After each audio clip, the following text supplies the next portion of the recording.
Baik, assalamualaikum warahmatullahi wabarakatuh. Di sini saya akan menjelaskan yaitu tentang beberapa dari pertanyaan teman-teman kemarin soal praktikum 3 bis tentang percobaan RLC ini.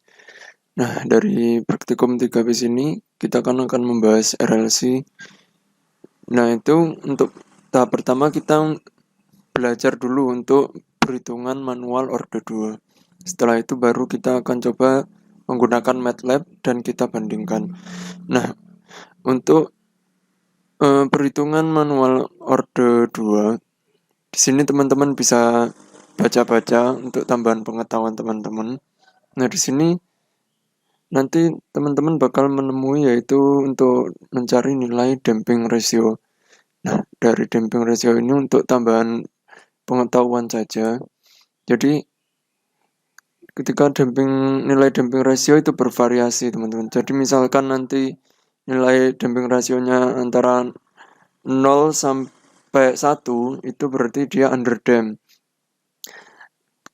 Namun ketika dia bernilai 1 berarti dia berada pada kondisi redaman kritis. Nah, ketika kondisi damping rasionya di atas 1 maka dia memiliki redaman overdamp. Nah, kondisi overdamped ini nantinya akan mempengaruhi rumus ini. Kalau di rumus yang kita pakai ini kan untuk mencarinya kan ini pengaruhnya nanti kan di ini omega D ini. Nah, ini akar min 1 dikurangi rasio damped pangkat 2. Nah, itu misalkan ini lebih dari 1 berarti kan akarnya akan imajiner.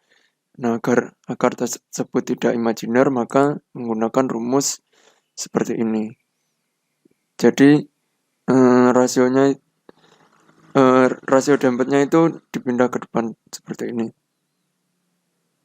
Nah, karena bentuknya berubah dari rumus maka bisa kita pastikan itu sistem orde 2 dengan koefisien redaman lebih dari 1 dapat didekati dengan model orde 1. Jadi nanti pun kalau teman-teman ketemu soal ataupun orde 2 yang nilai rasio dampednya lebih dari 1 maka akan didapatkan grafik yaitu mendekati orde 1 seperti ini. Oke, kita lanjut saja. Nah, dari sini kan kita tahu yang diketahuinya kan resistornya 1 kilo, kapasitor 0,1, induktor 100 Henry, dan tegangannya itu 5 volt. Kita anggap di sini tegangannya 5 volt. Nah, setelah itu langsung kita turunkan ke fungsi alihnya. Dengan fungsi alih seperti ini nanti kan bisa kita sederhanakan menjadi seperti ini. Nah, tinggal kita masukkan angka-angka tadi. Setelah kita masukkan dan dikalikan, didapatkan hasil seperti ini. Lalu kalikan 10 pangkat 2 agar bernilai S kuadratnya itu 1. Setelah kita dapatkan nilai dari omega n dan damped ratio, maka kita dapat menghitung spesifikasi tanggapan transiennya. Nah, setelah kita dapatkan nilai dari persamaan fungsi alihnya, nanti kita mencari nilai dari omega n dan nilai dari damped rasionya. Nah, untuk mencari nilai dari omega n dan damped rasionya atau kita bisa sebut aja ini zeta. Nah, itu dia punya karakteristik seperti ini untuk persamaannya. Jadi omega n kuadrat itu kan berarti pada posisi yang di sini itu seper LC kalau nggak salah ya. Ya, yang posisi seper LC ini. Nah, di sini kan seper LC-nya bernilai 100. Berarti 100 akar 100 itu kan berarti dia nilainya 10. Lalu untuk nilai damped rasionya Bisa kita lihat ini kan seperti ini ya di persamaan. Nanti tinggal teman-teman hitung karena dia dikali dengan omega n dan 2 zeta, berarti berapa nilai dari zeta. Gitu aja sih. Nah, setelah teman-teman ketemu nilai dari omega n dan nilai zeta-nya, maka kita langsung cari spesifikasi tanggapan transiennya itu. Yang pertama kita cari omega d dulu dengan rumus ini. Nanti ketemu hasilnya seperti ini, terus nyari nilai dari sigmanya seperti ini juga. Nah, setelah itu kita lanjut. Cari yang pertama yaitu waktu naik dulu. Untuk waktu naik, dengan kita memakai rumus ini, nanti keluaran dari rumus ini itu diganti ke bentuk radian. Jadi teman-teman nanti cari di Google cara memakai kalkulator agar hasilnya menjadi bentuk radian itu bagaimana. Nah, kalau udah ketemu nilai dari beta, nanti masukkan ke rumus untuk mencari TR. Untuk mencari waktu puncak pun juga pakai rumus ini. Mungkin teman-teman udah pernah pelajari di materi kuliah sebelumnya.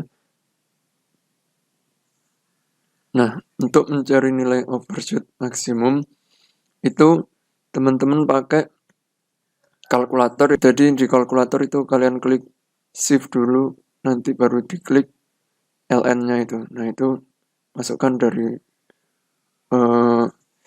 pangkatnya ini. Nanti bakal ketemu dari hasilnya berapa untuk overshoot maksimumnya. Lalu untuk waktu settlingnya yaitu 2% sama 5%. Nah, itu yang kemarin ada revisi sedikit di sini ya. Dari 3%, nah itu salah tulis kemarin. Jadinya sebenarnya itu 5% sesuai dengan yang di sini. Ya, setelah teman-teman sudah ketemu semua hasil dari perhitungan manualnya, nanti digambar grafiknya. Hasilnya kayak gimana dari grafiknya masing-masing poin tadi. Setelah digambar manual gambarnya, nah itu kita perbandingkan dengan pakai MATLAB. Ikuti saja step-stepnya. Nah, di sini bisa kita lihat ya. 5 itu ibaratnya 5 volt. Jadi merubah final value jadi 5 itu agar kita bisa mengibaratkan grafiknya nanti set point-nya itu 5.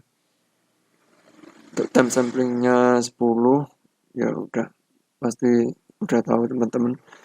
Nanti sudah kalau ketemu hasil grafiknya tinggal teman-teman bandingkan. Nah, kalau kita lihat di MATLAB, misal kita run, nanti kan ketemu hasil seperti ini. Itu teman-teman zoom saja. Ini kan ada icon zoom. Itu teman-teman zoom, diklik-klik ke titiknya. Misal kita cari TP ya. TP itu kan waktu puncak. Nah, itu tinggal diklik-klik kayak gini. Nanti ketemu hasilnya.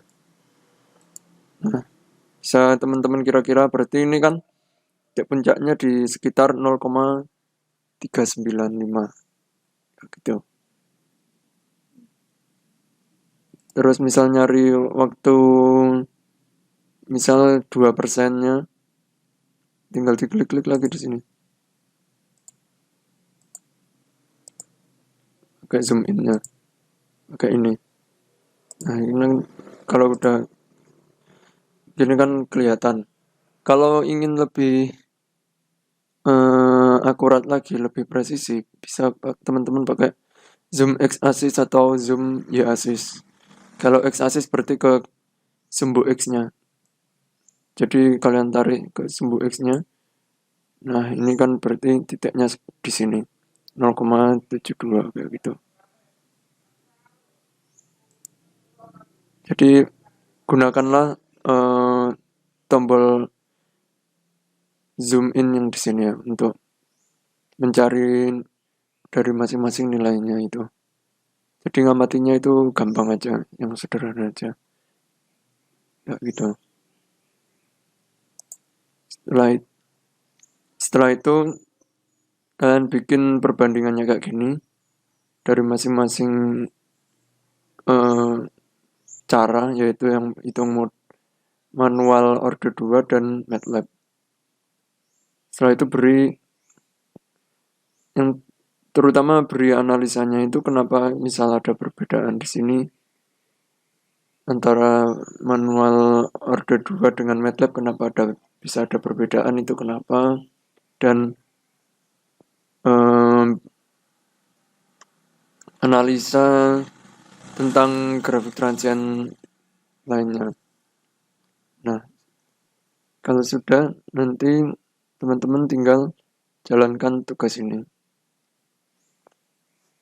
Di sini kemarin juga ada revisi di bagian percobaan ketiga yang kapasitor yaitu 0,2 mikro ya. Nah, itu diganti menjadi 0,2 mili. Oke. Di sini lebih menekankan ke analisis respon transiennya ini sih. Jadi selain dari data berupa angka, kalau bisa teman-teman kasih analisisnya itu juga berupa kalimat. Oke, mungkin penjelasannya itu dulu. Kalau ada yang bingung, silakan ditanyakan ke asistennya masing-masing. Assalamualaikum warahmatullahi wabarakatuh.